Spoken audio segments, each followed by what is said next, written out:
selalu apa ya, selalu kesulitan dalam mengelola waktu.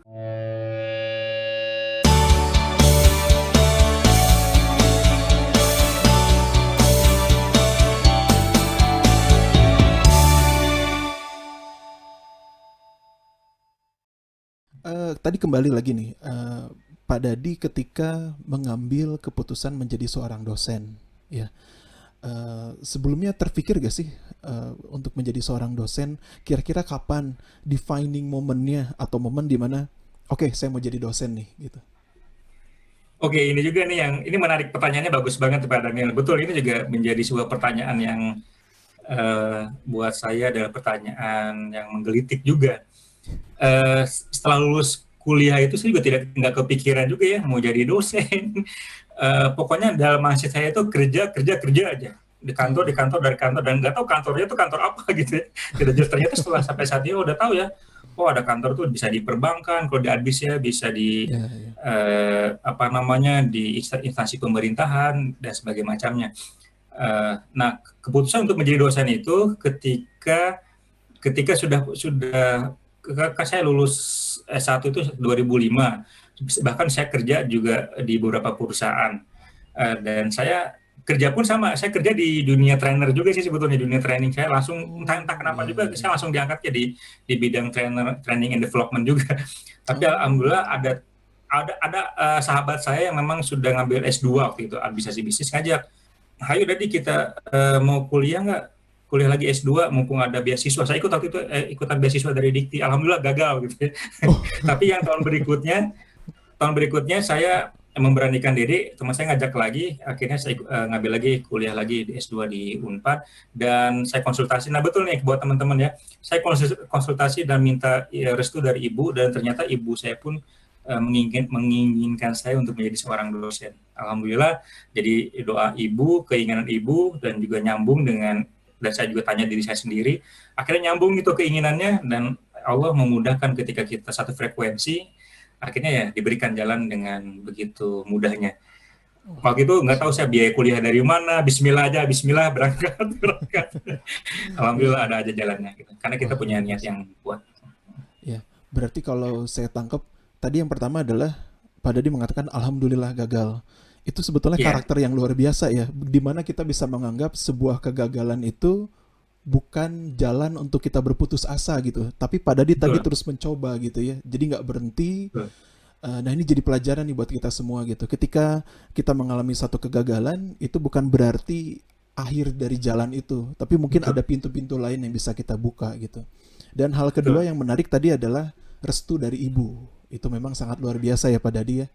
Jadi betul barangnya. memang sesukses apapun kita, sejauh apapun kita, yang namanya kasih sayang seorang ibu itu memang tidak akan pernah lepas gitu. Jadi ini pelajaran juga nih buat sahabat inspiratif, ketika mengalami satu masalah, nggak hanya masalah ya tentunya, tapi apapun yang terjadi dalam hidup kita, penting untuk kita selalu berkonsultasi dengan orang tua kita, terutama ibu kita. Jadi luar biasa. Betul, betul. Nah, Betul Pak Daniel. Nah, eh, buat sahabat inspiratif, ketika kita di masa muda, jangan pernah takut akan kegagalan. Justru kita harus berteman dengan kegagalan, karena dari kegagalan itu ya, makanya berpuas-puaslah dengan kegagalan. Dari kegagalan itu justru kita semakin tahu kan untuk bagaimana kita mengatasinya. Sama sebelum tahu saya kan lulus SMA tahun 99, saya ikutan UMBTN yang pertama itu tahun 99 juga, saya alhamdulillah gagal Pak Daniel. Gagal, tapi saya ikutan UMBTN di tahun kedua. Nah, ketika di tahun kedua saya ketemu dengan teman-teman yang pas gitu kan, teman-teman yang support banget. Saya jadi bersyukur juga, oh ternyata di balik kegagalan itu Allah punya rencana yang lain gitu. Jadi jangan pernah takut dengan kegagalan. Kegagalan itu adalah ya sebuah proses sebetulnya. Bahkan ada yang bilang bukan gagal itu, mungkin hanya keberhasilan, tapi mungkin tingkat persentasenya kecil gitu. Jadi memang jangan pernah oh takut dengan iya, kegagalan iya, gitu. iya. Karena dari kegagalan itu juga kita dapat pembelajaran ya Pak Dadi ya. Betul. Ada hikmah Iya, di iya, balik kegagalan itu sih sebetulnya. betul. Itu karakter yang penting itu ya, kita menyikapi kegagalan Ya, seperti apa. Nah, tadi kalau dilihat kan berarti ini Pak Dadi sibuk banget ya. Sebagai dosen, iya. Dosen juga bukan hanya mengajar ya, banyak ya, kewajiban penelitian, pengabdian kepada masyarakat gitu. Belum lagi Pak Dadi sekarang sebagai ketua prodi. Ketua prodi juga kan tadi mengurusi sidang, mau itu lewat WhatsApp, datang langsung ke kampus juga konsultasi tetap dibuka. Selain itu juga MC, kemudian menjadi seorang trainer juga, bagi waktu dengan keluarga juga. Nah, Pak Dadi gimana sih cara bagi waktunya? Nah, ini yang tentang time management ya, Pak Nunil ya. Ya, Ini ya. penting banget nih, betul. Betul.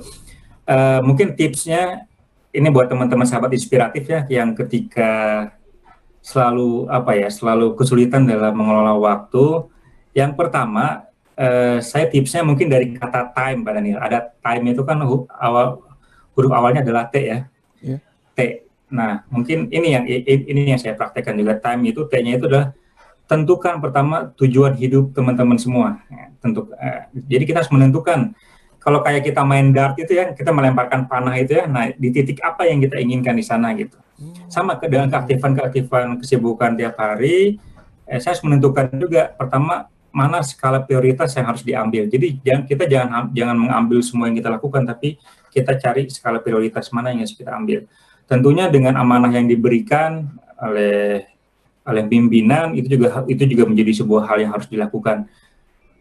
Jadi kewajiban-kewajiban terlebih dahulu yang harus kita lakukan, baru ya hal-hal lainnya yang memang lebih sifatnya pribadi itu baru di nomor kesekian kan. Biasanya kalau sudah diberikan amanah akan all out dan totalitas untuk mengemban amanah itu. Pertama itu, jadi menentukan dulu skala prioritasnya, tujuan hidup kita apa gitu ya. Kemudian yang kedua,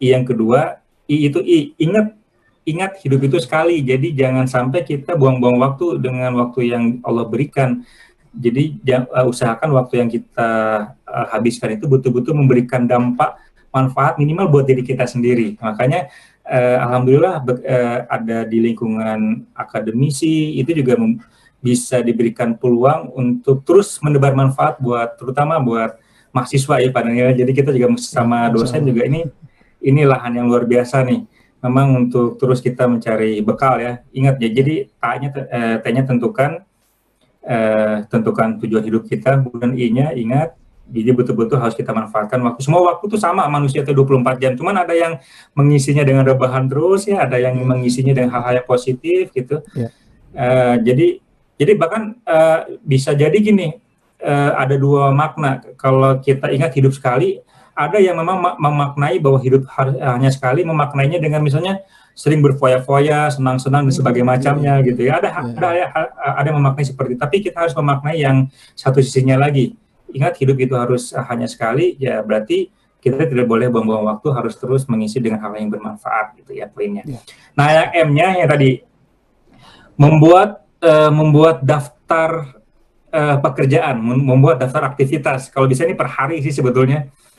Jadi kalau pengelolaan waktu ini juga kan tadi setelah menentukan skala prioritas, jadi menentukan waktu ini itu kita ngerasa efektif waktu kita dan ngerasa produktif kalau kita mengerjakan target-target pekerjaan harian yang memang sudah kita tentukan dari setiap harinya. Misalnya pagi apa yang kita lakukan misalnya kan, terus siang, sore dan malam itu kita ada misalnya membaca buku, kalau Pak Daniel kan misalnya tadarus Quran misalnya gitu ya, atau Amin, amin. duha misalnya di pagi hari misalnya gitu kan, itu target-target harian yang harus kita lakukan. Nah ketika kita melakukan target-target harian itu kita ngerasa bahwa waktu itu luar biasa bermanfaat, tapi kalau kita tidak bertarget misalnya per hari, per minggu, per bulan gitu, ya kita ngerasa bahwa oh iya hidup waktu itu terbuang percuma gitu. Ya, ya.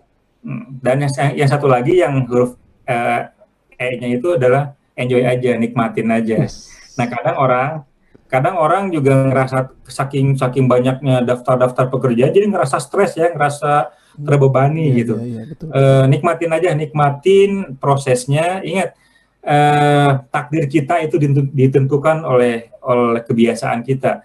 Nah kebiasaan kita juga itu ditentukan oleh apa yang kita lakukan sehari-hari. Dan apa yang kita lakukan itu juga itu ditentukan oleh apa yang kita ucapkan. Dan apa yang kita ucapkan juga itu adalah ditentukan oleh apa yang kita pikirkan. Jadi makanya itu sumbernya berawal dari bagaimana kita berpikir setiap harinya. Kalau kita selalu berpikir positif, bersyukur kepada Allah, pasti kita juga akan selalu menikmati waktu-waktu yang Allah berikan dengan sangat enjoy, nikmat, dan menikmati segala prosesnya. Itu mungkin pada jadi sibuk apapun kalau kita berpikir arahnya ke sana, kita selalu akan menikmati proses hidup itu sebetulnya pada. Wah, luar biasa.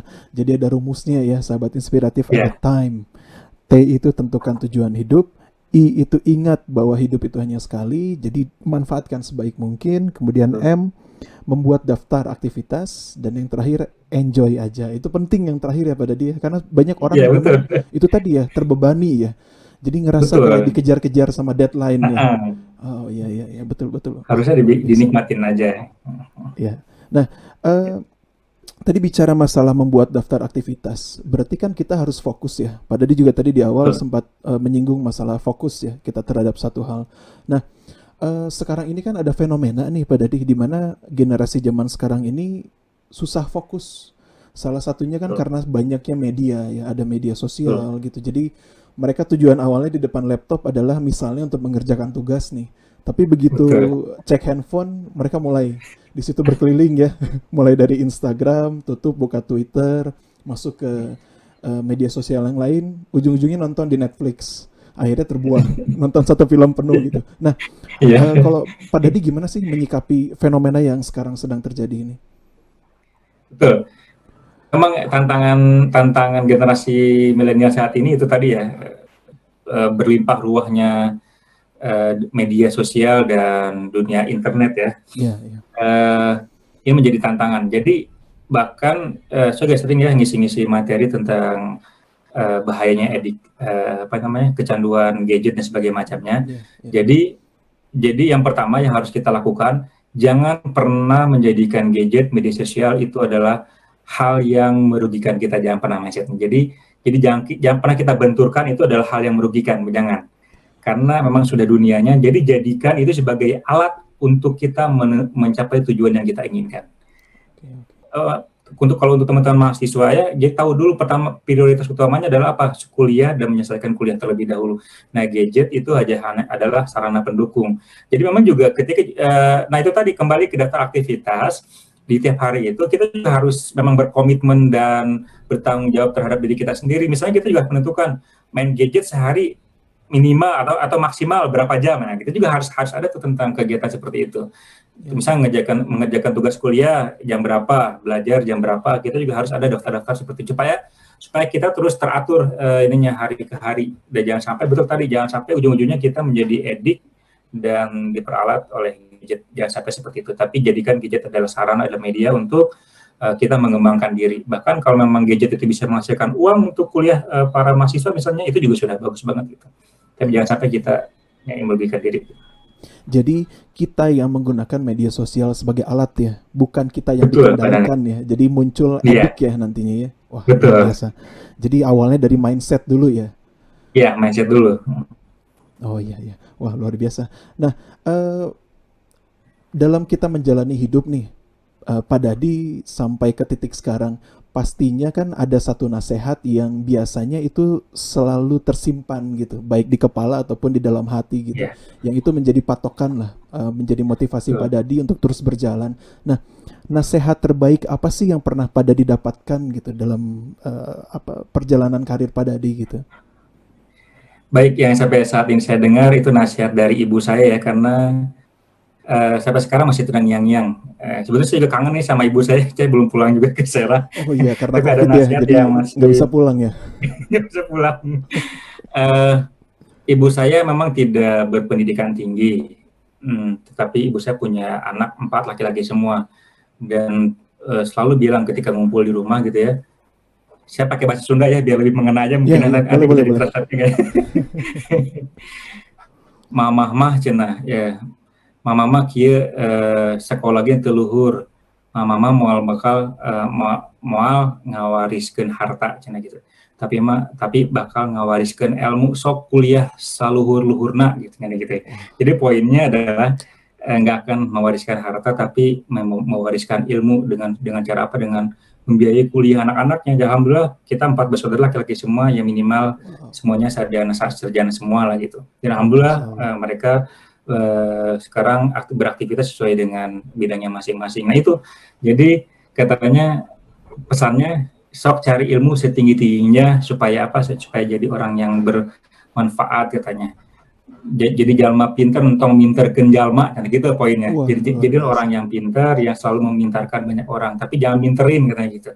Intinya itu yang menjadi dorongan supaya terus menjadi pribadi yang selalu memberikan manfaat buat banyak orang. Sekecil apapun keberadaan kita, jadilah pribadi yang selalu memberikan manfaat. Jangan pernah menjadi pribadi yang merugikan orang lain. Nah itu yang saya tangkap Masya gitu Allah, nasihat luar dari ibu biasa. saya. Pantes ya. Jadi gini, sahabat inspiratif, kalau boleh saya cerita sedikit ya. Ya, Pak Dadi itu kebetulan satu fakultas sama saya gitu. Jadi setiap ada masalah itu di tingkat fakultas, di tingkat universitas gitu ya. Entah kenapa gitu ya. Satu-satunya orang yang selalu tenang menghadapi kondisi apapun itu adalah Pak Dadi.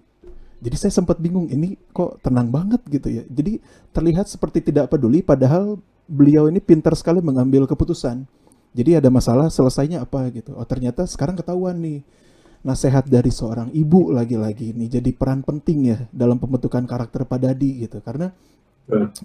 apa nasihat itu tadi, jangan pernah menjadi kendala bagi orang lain gitu ya. Jadi harus Betul. selalu bermanfaat. Oh pantas gitu ya. Jadi karena mindset awalnya adalah ketika datang ke kampus saya harus jadi manfaat, makanya jadi segala tindakannya juga mengarah ke sana gitu. Jadi lagi-lagi berawal dari mindset ya. Niatnya harus diluruskan dulu gitu ya, berarti ya pada dia. Betul, memang semuanya berasal dari niat ya, dari niat dan dari pikiran kita. Kalau kita memang terbiasa untuk selalu berpikiran positif, nanti aura-aura yang kita munculkan akan menghasilkan aura-aura positif juga. Betul tadi, minimal lah tidak jadi makan yang sering saya pikirkan sehari-hari itu, jangan pernah menjadi troublemaker, tapi selalulah jadi problem solver. Nah, ini juga nasihat Ya, dari seorang guru yang saya sering ikuti juga. Itu yang nasihat yang kedua ya. Jadilah problem solver, jangan jadi troublemaker katanya. Dimanapun kamu berada, itu luar biasa. wah luar biasa nih. Ngomong-ngomong soal tantangan nih, di belakang ini, di belakang ini kalau tadi dilihat ini ada box ya. Karena ini temanya garasi, jadi jangan lupa untuk tonton episode selanjutnya.